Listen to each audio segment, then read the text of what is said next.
know the light will pass and the dark will fall.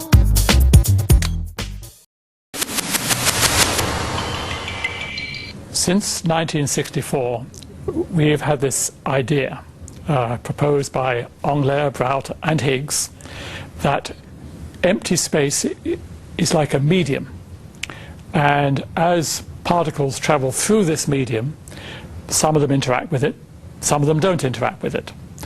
The ones that do interact with this medium, they acquire masses, and the ones that pass through it without interacting, those are massless particles. Let me give you an analogy. Imagine an infinite field of snow extending throughout all of space. Flat, featureless, going in all directions. Maybe the middle of Siberia. Now imagine that you're trying to cross this field of snow. So maybe you're a skier and you skim across the top. That's like a particle that does not interact with the Higgs field. It doesn't sink into the snow. It goes very fast. That's like a particle with no mass traveling at the speed of light. But maybe you've only got snowshoes. In that case, you sink into the Higgs snow field. You get less speed than the skier, less than the speed of light. That's like a particle with mass because you are connecting, interacting with that Higgs snow field. And then finally, if you've just got boots on, then you sink deeply into the snow. You go very, very slowly, and that's like a particle with a big mass. So think of this Higgs field as being like this universal field of snow. Now, where does the Higgs boson come in? Well, we all know what snow is made of, right? It's made out of snowflakes. In the same way, this universal Higgs snow field is made up out of little quanta. Those quanta are like snowflakes. That's what we call the Higgs boson. The Higgs boson has this job of giving masses to all the other elementary particles. If you look at the basic equations of the Standard Model, as written on my t-shirt, they're very symmetric. The way in which all the different particles appear is the same. At least on the top two lines, there's nothing to distinguish particles which have different masses, for example. But this symmetry has to be broken. Electrons are lighter than muons. The top quark is much heavier than the quarks that make up everyday nuclei. So the top two lines, the symmetric lines, cannot be all there is. There has to be something to discriminate, distinguish between the different types of particle. And that's the job of the Higgs boson. That's the job of the two bottom lines. Depending on how those different types of quark, or the electron and the muon, depending on how they connect to that Higgs field, that Higgs boson, we believe they get different masses. The symmetry between these particles is broken.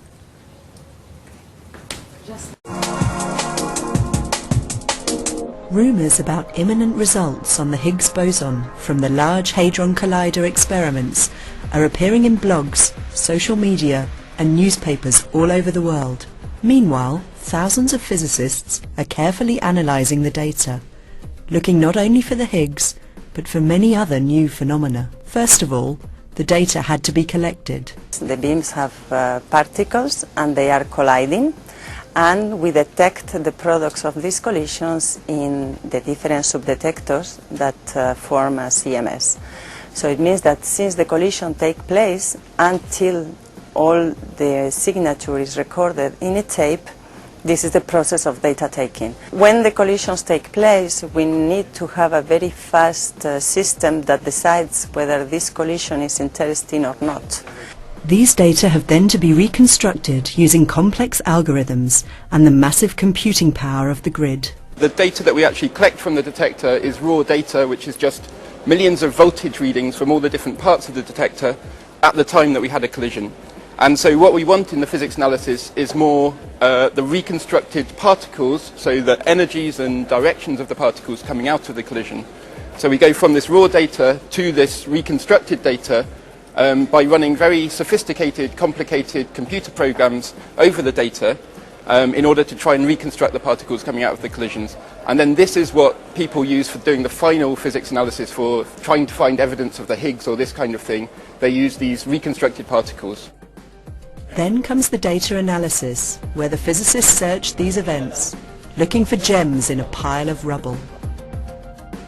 So physics analysis is the process of taking the billions of events that we've recorded and trying to look for patterns, to sift through them, to look for interesting events, to look for unusual events, and to look for patterns like a clustering of events in mass.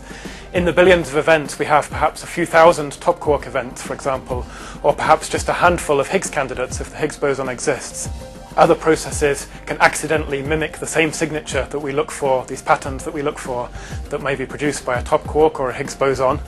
And trying to prove that we all understand all of this, and proving also to our colleagues within the experiment that we understand all of this. So documenting it, discussing it together, reviewing it, and so on, so that we're confident when we go to a conference or we put out a paper, we fully understand the data and we can draw a firm conclusion. Let me give you an example. Imagine you take a photo of a rabbit in a tall grass. It would be very hard for you to spot this rabbit immediately.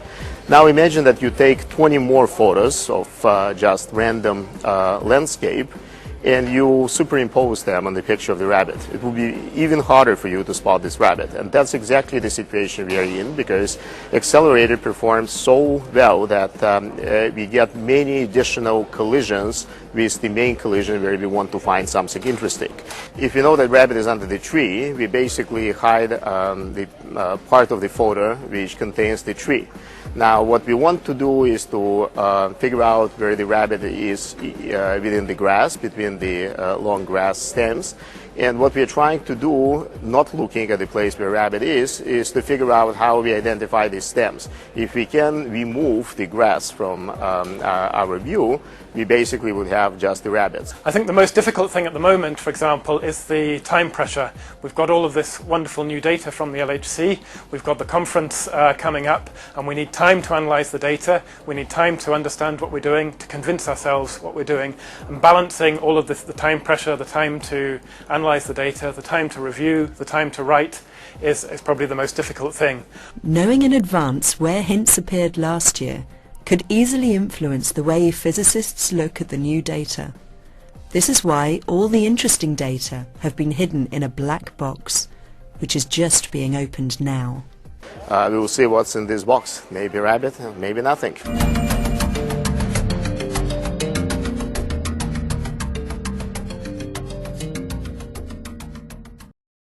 I know